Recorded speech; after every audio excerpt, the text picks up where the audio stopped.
Section 1. You will hear a conversation between a customer and a salesman at a car showroom. First, you have some time to look at questions 1 to 4.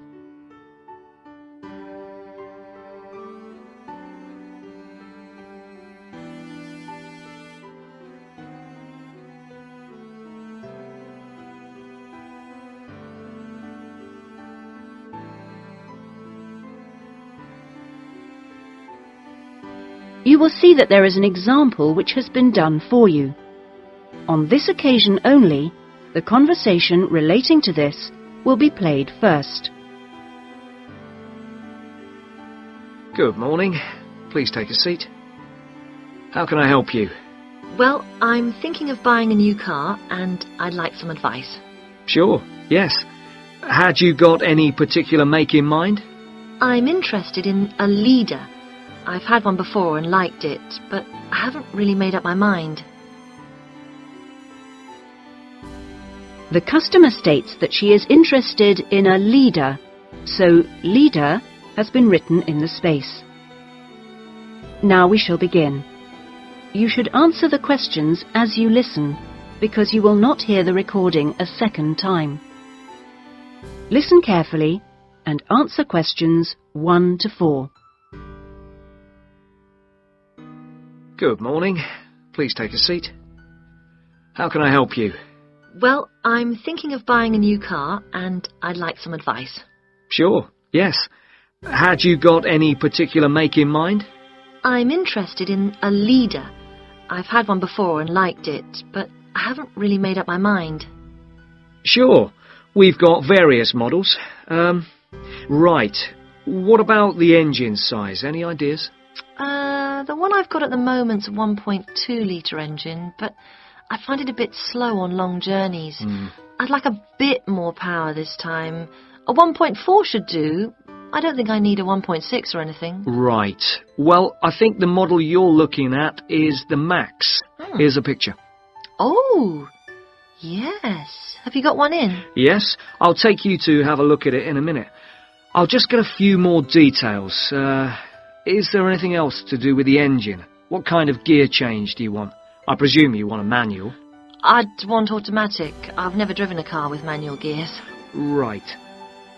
Well now, here's the colour chart for the Max. Have you given that any thought? This blue's very popular at the moment. Yes, it is nice. I like blue. What's it called? Royal? Yes. But actually, I think I prefer this lighter shade here. Sky. Yes, that's popular too. I think I'll go for that. You might have to wait a week or so for that colour, but I assume that'll be okay. Oh, yes, fine. Well, we can go outside and you can have a good look at one, and perhaps take it out. But first, can I just ask you about finance? The cash price is going to be somewhere in the region of 7,500. How would you like to pay? Are you in a position to pay cash, or would you need credit? I'd like credit, provided the terms are reasonable. Well, you can discuss that with my colleague in a moment. We have various arrangements. Would you be interested in us taking your present car as part exchange? Yes. Okay, fine. So, I'll just need some details from you, and then we can do a valuation. Is that okay? Fine, yes. Before you hear the rest of the conversation, you have some time to look at questions 5 to 10.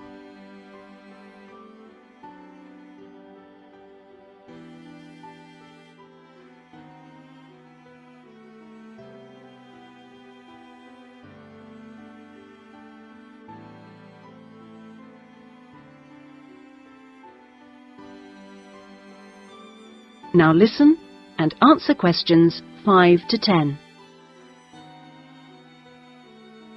Could I have your full name? Wendy Harries. That's Harries. And is that Mrs.? Miss? Ms? It's Doctor, actually. Oh, right. And your address? 20 Green Banks. Is that green spelled as in the colour? Yes, that's right. Okay. Alton. Is that O-L-T-O-N? Not quite. It begins with an A, not an O.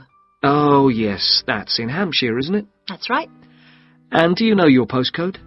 Yes, it's GU89EW. Do you have a daytime phone number?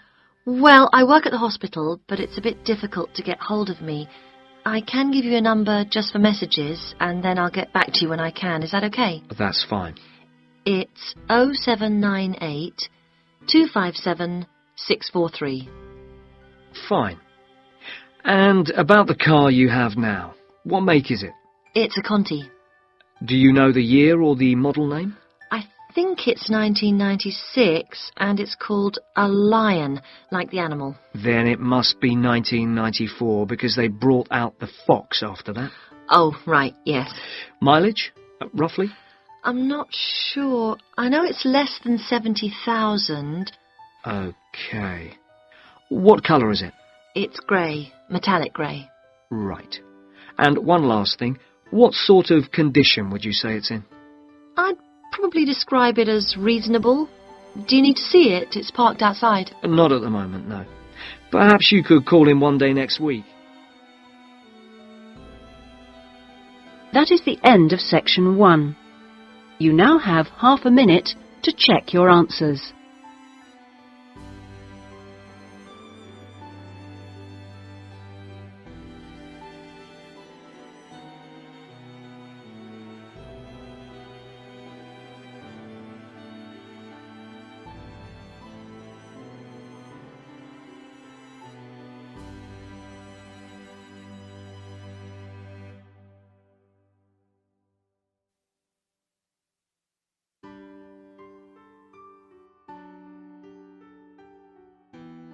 Now turn to Section 2.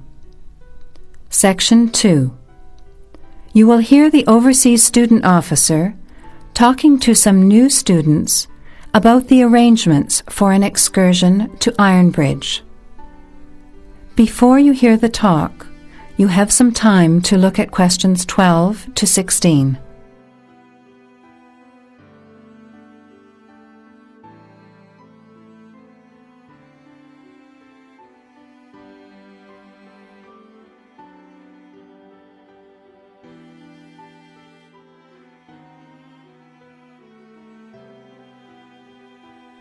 Now, listen carefully to the first part of the talk and answer questions 12 to 16. Hello everyone, my name is Pamela Sutcliffe, and most of you already know that I'm the Overseas Student Officer here at Salopian Technical College. Next Tuesday, the 28th of September, we have arranged an excursion for all new students to the important historical town of Ironbridge. We are hoping you'll all come, because not only is the history of Ironbridge very important and interesting, but also an excursion like this is a relaxed and fun way to get to know each other. Ironbridge is about 55 kilometres from here, and we'll be travelling by the college bus, which holds 40 people. If there are more than that, we'll bring a couple of staff cars as well, though I might ask you to indicate on the list if you have a car and would be willing to take a couple of passengers.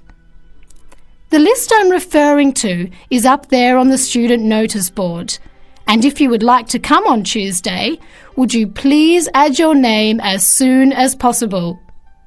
By the way, could you please print your name clearly? I know some people have wonderful signatures, but often I'm afraid I can't read them, which can cause problems. So if we need extra transport and you could bring your car, can you tick the car column next to your name? Could you also add your student number and your telephone number, just in case there are any last-minute changes and we have to contact you? The other information I need to give you is about lunch. There's a very nice little restaurant in Ironbridge which gives a 15% discount to the college when we bring groups. That means lunch is only about £4, and they do good vegetarian meals too, so it's usually no problem for those of you on special diets. But if you prefer to eat your own food, that's fine too. either on the bus or in the park. But I'd encourage you to try the restaurant. Now, talking of costs, I should tell you that the bus will only cost you £10, and if you bring your car, we'll pay for the petrol, so you get a free trip in return for driving there. Will you please sign up by Saturday at 6 p.m. at the latest? The list is closed after that. We will depart at 9:30 a.m. sharp on Tuesday morning, so please make sure that you arrive at least 15 minutes before so that you can find a seat and get settled on the bus. Before the talk continues, you have some time to look at questions 17 to 21.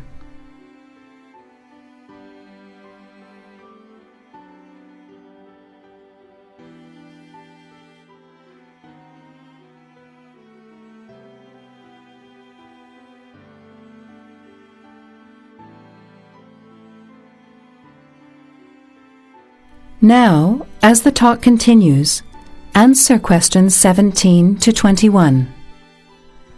The college bus garage is behind the engineering workshop. It's quite easy to find.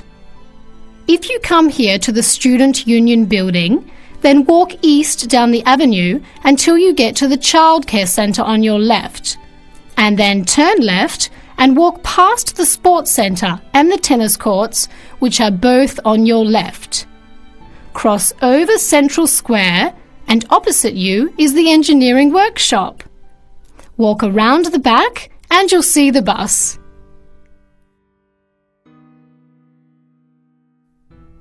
Please wear comfortable shoes, as we'll be walking around Ironbridge and be on our feet for most of the day. Wear a warm jacket, and you might like to bring an umbrella and a backpack to put them in if the weather's warm and sunny, which we hope it will be, but of course we can't guarantee that. Certainly bring your cameras and any snacks or drinks for the bus journey there and back, which should take about an hour and a half each way. You should all check the notice board on Monday, and we'll also put a note in your mailbox to confirm arrangements, so don't forget to check it. Now, why are we visiting Ironbridge? Well, Iron Bridge, as the name suggests, has got the original iron bridge. That is, the first ever iron bridge in the world. It was the birthplace of the Industrial Revolution, and for 40 years it led the world, as Britain changed from an agricultural society into an industrial one. It's hard to imagine today that this pretty, sleepy little tourist town was one of the most important places in England for over a century. Just imagine, 200 years ago, people from all over Europe and even North America came to Ironbridge to learn about what was then the latest technology. Today it is listed as a World Heritage Site by the United Nations, as they consider the unique collection of industrial monuments rank it alongside the Grand Canyon, the pyramids, and the Great Barrier Reef. One place that's fun to visit is Blist Hill, which is a reconstruction of a small Victorian industrial town where people are working and living as they did 100 years ago. I hope you'll enjoy the day. It's been a very popular excursion in previous years, so I'm looking forward to going again next Tuesday. Now don't forget to put your name on the list as soon as possible. That is the end of section 2. You have half a minute to check your answers.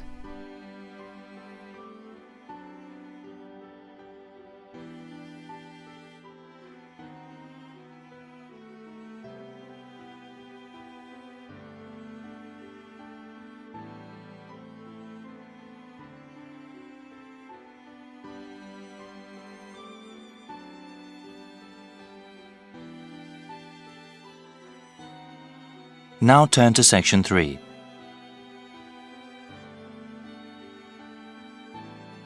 Section 3.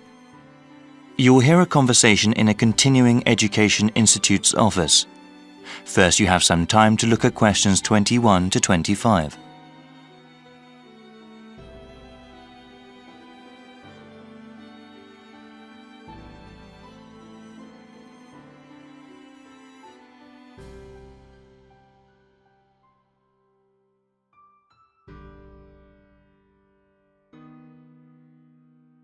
Now listen carefully and answer questions 21 to 25. Welcome. My name is Jeremy Holtz. Hello, Jeremy. I was told to come to this office and ask about your continuing education program. I'm interested in taking classes and want to know more about the program. Certainly. We have several different programs depending on your education goals and on what you are doing now. For example, we have continuing education programs for those who want to finish a degree or start a new one, and we also have a program for working adults. Well, I'm working part-time now and I'm interested in completing a degree in business administration. I am working at a hospital, you see, but I want to change my job, either work in hospital management or have my own business. Okay, that sounds great. Many students in our program want to advance in their current careers or even change them. What kind of degree do you have now? I am a registered nurse with a 2-year degree. Great. First, we have to figure out where you want to take classes. We have satellite campuses all over the region. The ones at the city centre are accessible by public transportation but offer fewer course times. A car is the best way to attend classes at our satellite campuses in the suburbs, but they have more classrooms and therefore more courses. Well, I have been saving up for a car, but I don't have enough money to buy one yet. I think the city centre campus will be better. Okay, now we have to decide which program you want to register for. We have night courses, where the classes generally run from 7 p.m. to 10 p.m. Classes during these hours are usually once a week. There are also courses during the day that might work for you, depending on your work schedule. Well, like I said, I'm working part-time and unfortunately I work during the evenings. You see, I'm living at my parents' house right now. My father is quite ill, actually, and since my mother works normal hours, I take care of him during the day and my mom takes care of him in the evening when I work. The city center campus doesn't offer classes during the weekends? No, the suburban one does, but unfortunately, there are no classes during that time at the city center campus. You know, maybe the online courses will be better for you. Do you have access to the internet? Yes, I have a computer at home. That might be the best way for you then. It's still a new program. We're still working out the bugs, but it will allow you to work part-time, take care of your father, and take classes. The completion of your degree will probably take longer, however. Before you hear the rest of the conversation, you have some time to look at questions 26 to 30.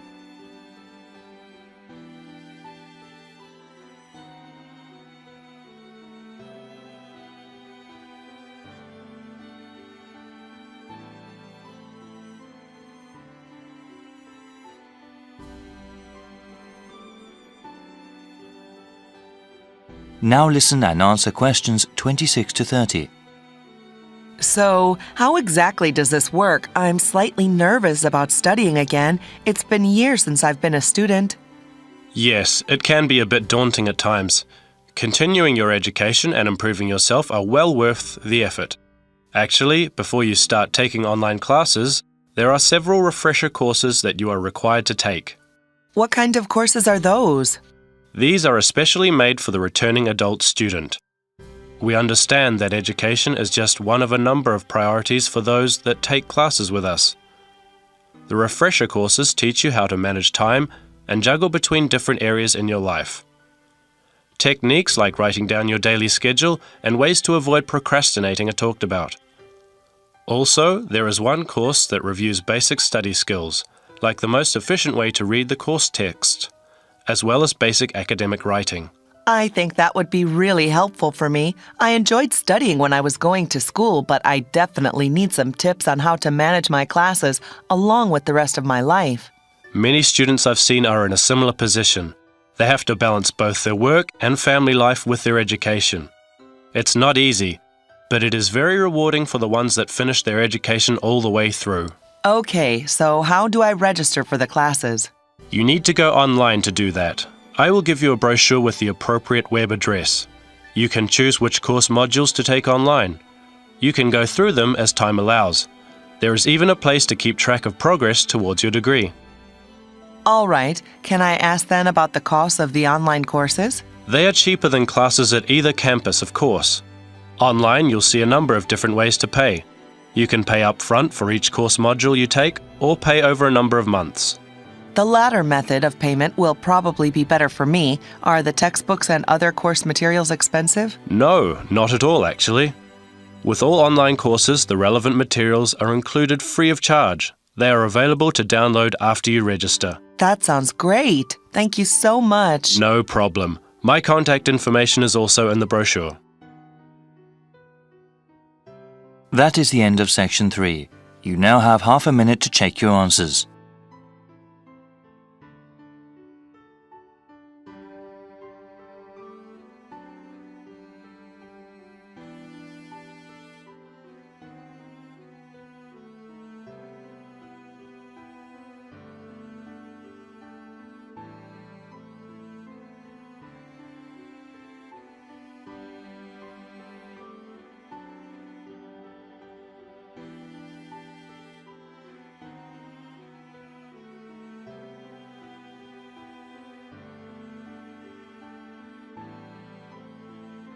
Now turn to Section 4.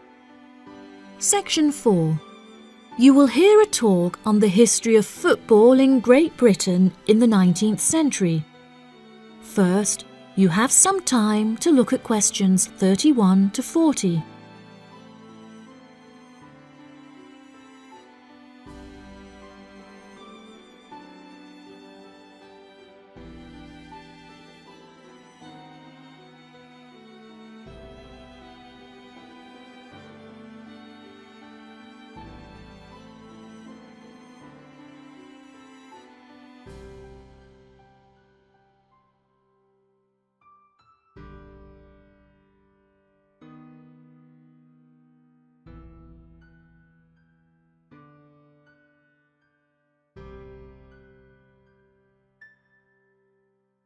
Now listen carefully and answer questions 31 to 40.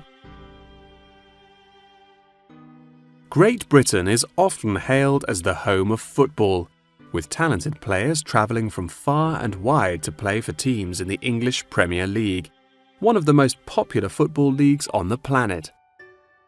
Today we are going to take a look back to the 19th century Great Britain, in an attempt to trace the evolution of the beautiful game, as it is now known.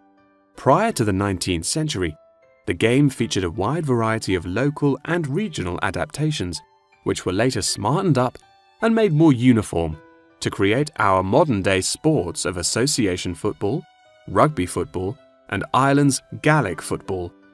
Even up to the mid-19th century, Shrovetide football, or mob football, was still widely practiced. According to the rules of mob football, there were no rules. A player could legally use any means whatsoever to obtain the ball, such as kicking, punching, biting, and gouging, with the only exceptions being murder and manslaughter. These games may be regarded as the ancestors of modern codes of football, and by comparison with later models of football, they were chaotic and had few cooperation. Towards the latter end of the 19th century and moving into the early part of the 20th century, however, there appeared a newfound emphasis on moral values in football.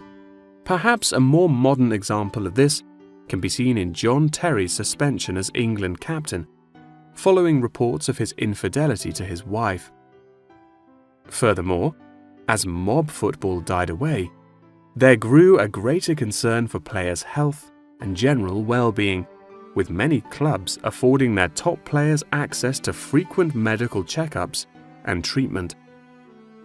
Despite the presence of Great Britain's unique state-funded National Health Service, football clubs are still seen today providing team members with state-of-the-art healthcare facilities, with the top clubs even housing their own specialist doctors and physicians.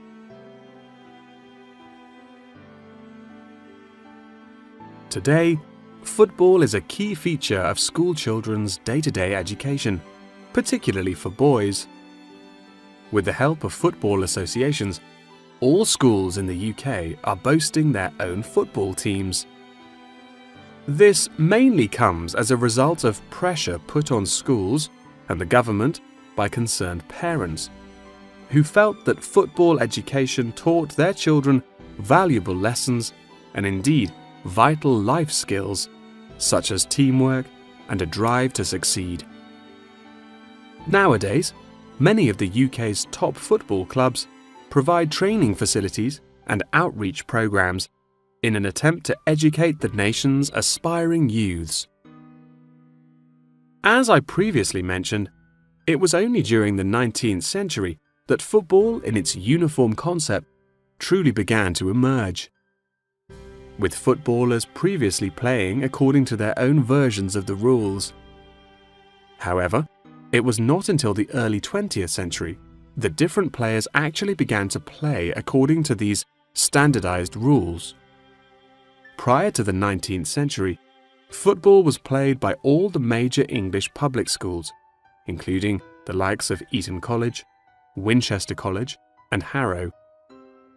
In 1848, there was a meeting at Cambridge University in an attempt to lay down the laws of football. Present at the meeting were representatives of each of these major public schools, whom each brought a copy of the rules enforced by their own individual school's rules of football. The result of the meeting was what is now known as the Cambridge Rules, thereby uniting the rules from across the country into one simple document. However, the Cambridge Rules were not liked by all, and a new set of rules, Thring's Rules, compounded in the book The Simplest Game, became commonplace among dissenters.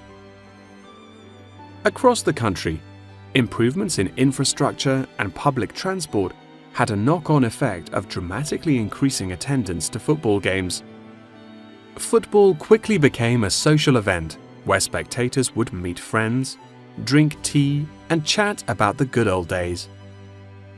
As football became more and more popular, it was decided that more money should be invested in maintaining the quality of pitches, amongst other things, and there was even talk of installing seating for spectators. However, the question of who was to foot the bill quickly became a divisive issue, with many believing that the government should fund football's development as a national sport. But in the end, the onus fell upon Britain's local and regional football clubs for the funding and development of the Football Association. They became responsible for the upkeep of football grounds, began to pay their best players a small salary, and organised competitions against other local and regional teams. And there began England's Football Association, or the FA, as we know it in its current form, the governing body of football in England. As the FA continued to grow and accumulate greater wealth, it was able to attract more and more talented young men from across the country, before finally accepting professional talent in the early 20th century. Today, football is played at a professional level all over the world. Millions of people regularly go to football stadiums to follow their favourite teams, while billions more watch the game on television or on the internet. That is the end of section 4. You now have half a minute to check your answers.